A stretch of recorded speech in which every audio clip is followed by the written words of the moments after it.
2 people were found shot to death in their Kansas home. The front door was locked. There were no signs of forced entry, but someone had been waiting inside the walls. The rain had stopped, but the air outside 2913 Southwest McVicker Avenue still smelled like wet concrete and gunpowder. It was July 7th, 2002. Topeka police stepped through the warped front door. Their boots echoed on the hardwood floor, soaked in something darker than water. A fan hummed uselessly in the corner. The silence beneath it was suffocating. There, on the living room floor, lay Mike Sisco, his shirt soaked through with blood. He had been shot multiple times, once in the chest, twice in the back. The look on his face was frozen in disbelief. Just a few feet away, sprawled across the hallway, was Karen Harkness. Mike's ex-wife's eyes were open. So were Karen's, both wide, glazed, and fixed on nothing. Shell casings littered the floor like breadcrumbs from a nightmare. No signs of forced entry. No broken glass. Nothing stolen. Only 2 bodies. And too many questions. Dana Chandler was 200 miles away in Denver. Also, she said. But detectives found something unsettling. A printout. A map. From Denver to Topeka. Dana and Mike had divorced 6 years earlier. Bitterly. Publicly. Violently. She lost custody. Lost the house. Lost control. A neighbor recalled seeing a blue sedan idling down the block that night. Headlights off. Engine running. The witness could not see the driver. But the timing? Too close. Too perfect. Then came the phone calls. Voicemails Dana left Mike. Breathy. Tense. Desperate. She warned him he would never find peace. It took nearly a decade before charges were filed. In 2011, Dana Chandler was arrested. Her mugshot stayed back at Kansas. Blank. Cold. Empty. Her trial began. Then a second. And then a third. Each one tore the town apart. Prosecutors insisted Dana drove through the night to kill the man who escaped her. Defense lawyers claimed she was a real victim. A woman framed. Gaslit. Misunderstood. But the detail that shook the courtroom came on the 3rd trial's 7th day. A forensic analyst revealed a trace. Just one. A partial fingerprint. On the inside of Mike's bedroom window. Facing inward. Too faint for certainty, but just clear enough to suggest it had been wiped by someone wearing gloves, or someone who did not want to be seen. And then one juror stood up, hand trembling, face pale. "I know that smell," he whispered. "The gun oil. The copper. It was on my porch last night." The courtroom froze. Even the judge leaned forward. The stenographer's hand hovered, waiting. Security moved toward the juror. He did not sit back down. "I smelled it when I got home," he said, voice cracking. It was like someone had been there, watching. Whispers rippled through the gallery. A woman clutched her purse tighter. One of Dana's defense attorneys rose from his seat. "Your Honor, this is highly irregular," he objected. But no one was listening to him. Not anymore. The juror's name was Ben Travers. A quiet man, mid-50s, retired postal worker. He had served on dozens of civil juries. Never criminal. Until now. "I did not think it meant anything," Ben continued. His eyes scanned the courtroom, darting from face to face. Until he said the smell. The gun oil. It was the same as today. The prosecutor's face turned grim. He leaned into the microphone. "Mr. Travers, are you saying someone tampered with your home?" Ben nodded, slowly, then turned toward the back of the room. "I saw her," he said, and pointed. Gasps erupted. A bailiff stepped forward. Dana Chandler sat still, completely still. Her face did not flinch. Her eyes did not blink. She stared straight ahead. At no one. At everyone. The judge pounded the gavel. "Order. Order in the court." The doors shut. 2 officers moved to the gallery.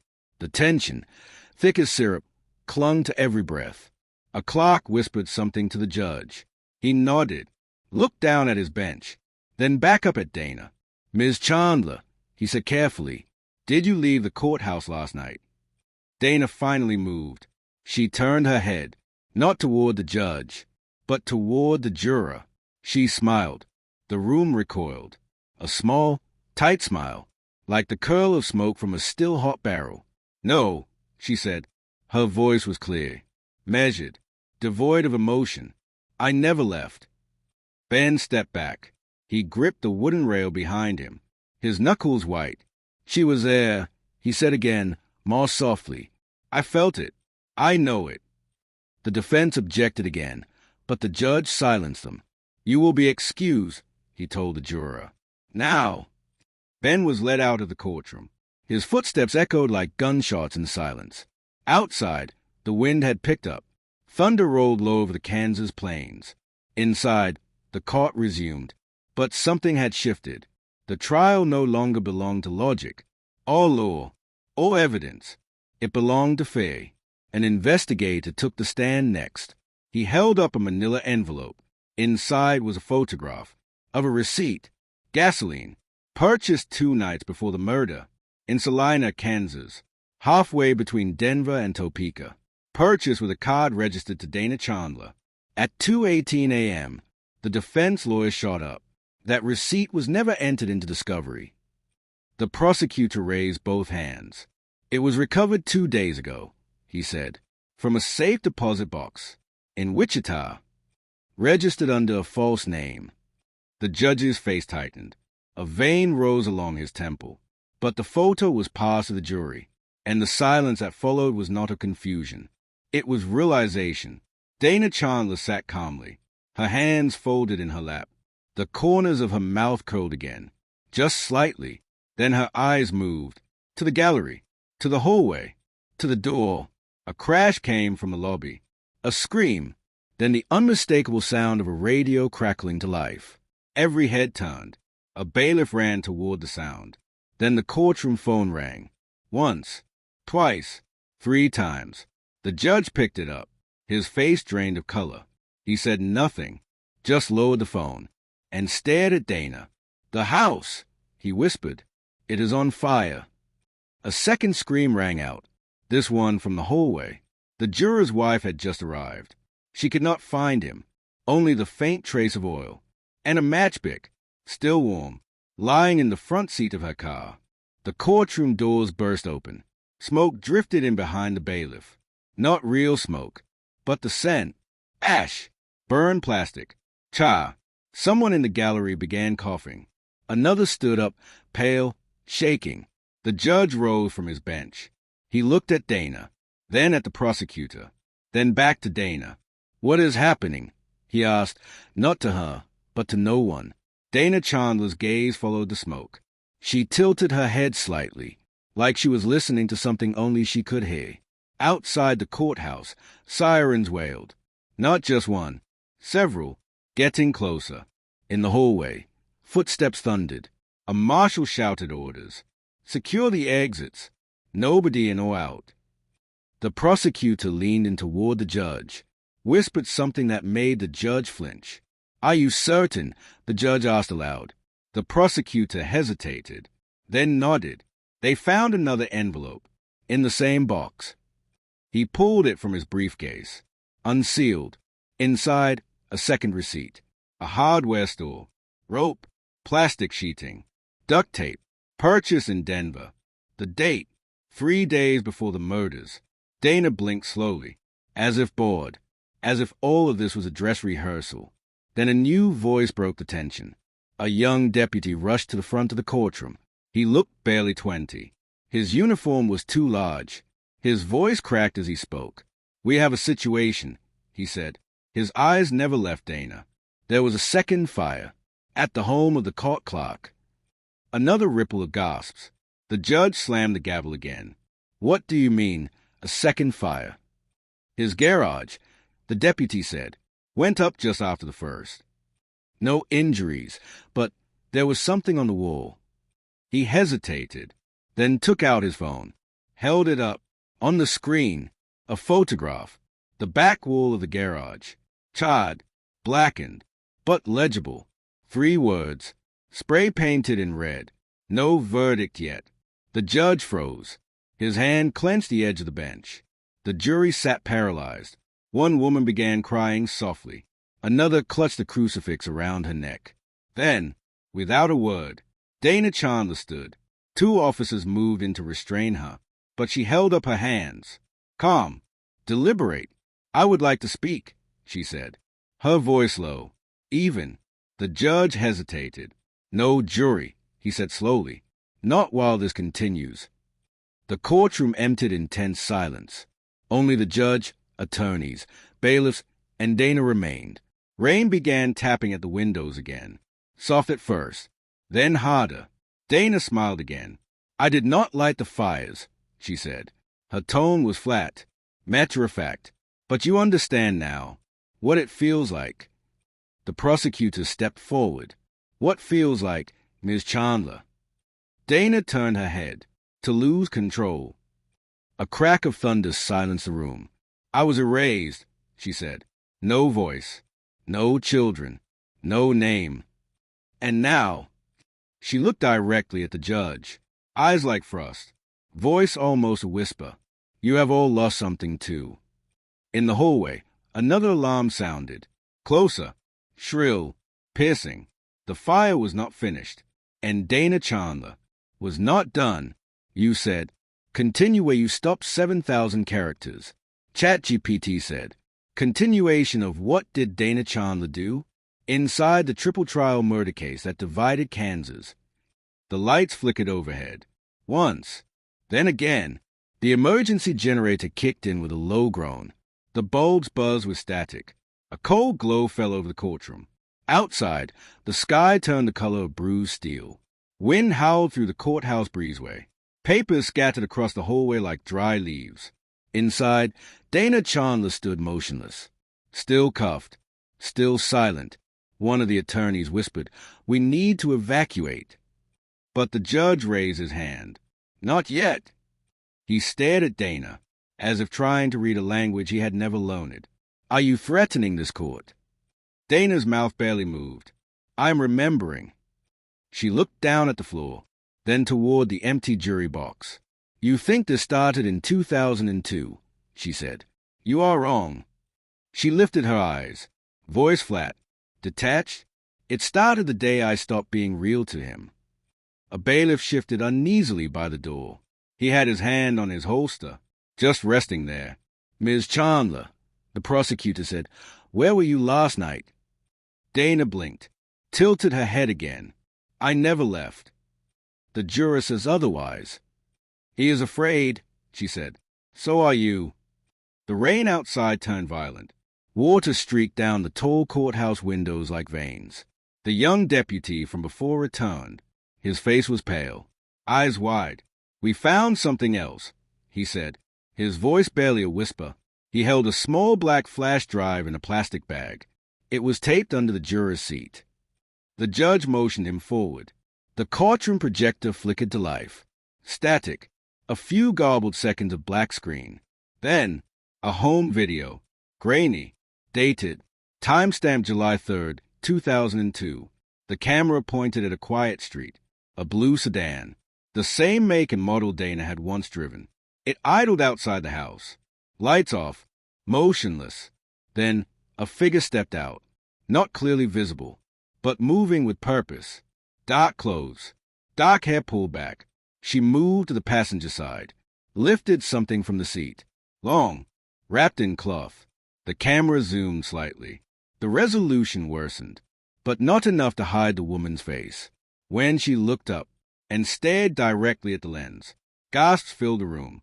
A sharp intake of breath came from the clock. One of the defense attorneys dropped his pen. Dana did not move. She watched herself on screen, as if watching a stranger. The video continued. The figure stepped off the curb, toward the house. A dog began barking somewhere in the distance.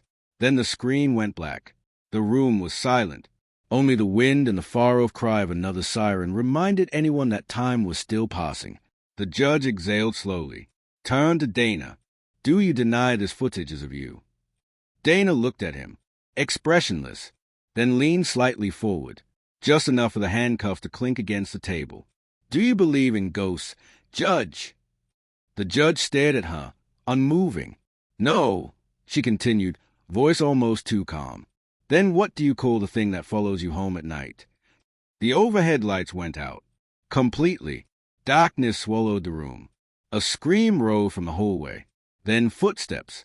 Fast, heavy, running. The door burst open again. The silhouette of another deputy filled the frame. He was out of breath, his shirt torn, his eyes wild. The clerk's house. He stopped, gasping. There is something written on the bedroom wall. Fresh paint, still wet. What does it say? The judge demanded. The deputy looked at Dana, swallowed hard, then spoke. 3 is not enough. A chill fell over the courtroom, heavier than the darkness, more suffocating than the smoke. The silence cracked, not with sound, but with a pressure of realization. 3 is not enough. The words echoed in their minds, looping, gnawing, tightening. The judge stood slowly, his chair scraped behind him. Lock the building, he ordered. Now. The deputies obeyed. Steel doors slammed shut, one by one. The echoes of bolts sliding home rang like coffin lids. No one spoke. Then Dana raised her eyes. For the first time, they shimmered, not with tears, but with something colder, sharper. There is a difference, she said softly, between being forgotten and being erased. She turned toward the gallery, toward the back row. I was never invisible. You all just stopped looking. The fire alarm screeched to life. Strobing lights flooded the room in pulses of red and white.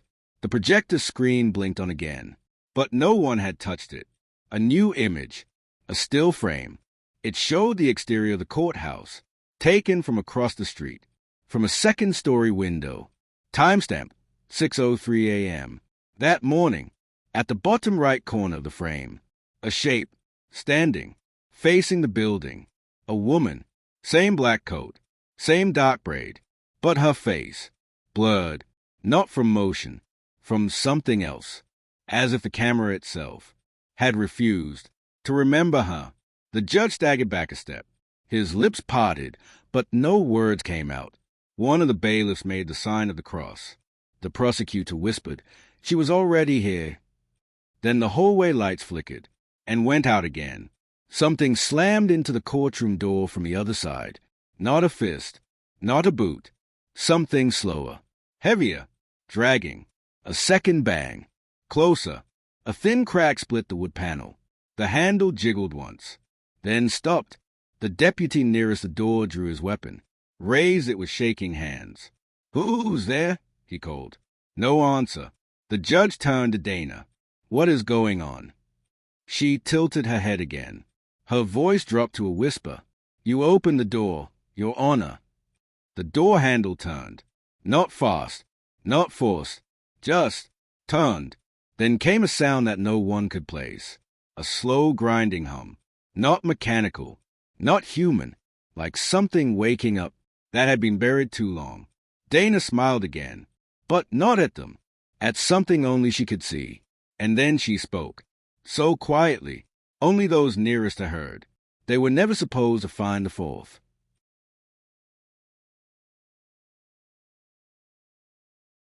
The handle turned. The courtroom braced, but the door did not open. Instead, a single folded piece of paper slid under the frame, edges damp from rain, ink bleeding. The bailiff picked it up, unfolded it with trembling fingers. 4 names, written in block letters. Neat, unmistakable. Haley Chandler, Michael Sisco, Ben Travers, Judge Ronald Lister. The judge stared at the page. His name last, underlined. He looked at Dana. "Why?" he whispered. Dana's eyes glistened now, not with triumph, but with something older. "Warn, because you erased me." The prosecutor stepped forward. "This is not justice. This is vengeance." Dana's hands were still bound. Her shoulders slumped. "I waited for justice. 4 years. For someone to believe me. No one came." Her voice cracked for the first time. "So I became what you already accused me of." The lights flickered once more, then held steady. The fire alarms fell silent. The pounding at the door stopped. Outside, sirens faded into the distance. The storm broke. Rain eased to a whisper. Dana looked at the judge. "You have no idea what it feels like to scream into silence for 20 years. Then the side doors opened. FBI agents entered, weapons drawn. The courtroom stood frozen. But Dana did not flinch. She nodded. It was over. In her cell 2 weeks later, Dana wrote a full confession, not only to the murders of her ex-husband and his partner, but also to the fire at Ben Travis' home. The threats, the surveillance, the fear she orchestrated. It had been her form of court, her version of truth. But in her final lines, Dana wrote one thing that prosecutors would never forget. I did not kill Haley Chandler. A search was launched. The case reopened. They found a woman living under a false identity. In Arizona, same age, same scar on her left wrist. DNA confirmed it. Haley, alive, taken in 2002, hidden by someone else entirely. A name whispered in court years ago. Dismissed, overlooked. Dana had known, but no one listened. She had tried, and failed, to do things the right way. So she made herself unignorable. The truth came at a cost. Too many lives, too much pain. But it came, and in the end, it forced the justice system to face the one thing it fears most, its own silence. The lesson was not in the violence, not in the fire. It was in the years of dismissal that led to a woman breaking beneath the weight of being unheard. Justice must begin with listening, or it is not justice at all.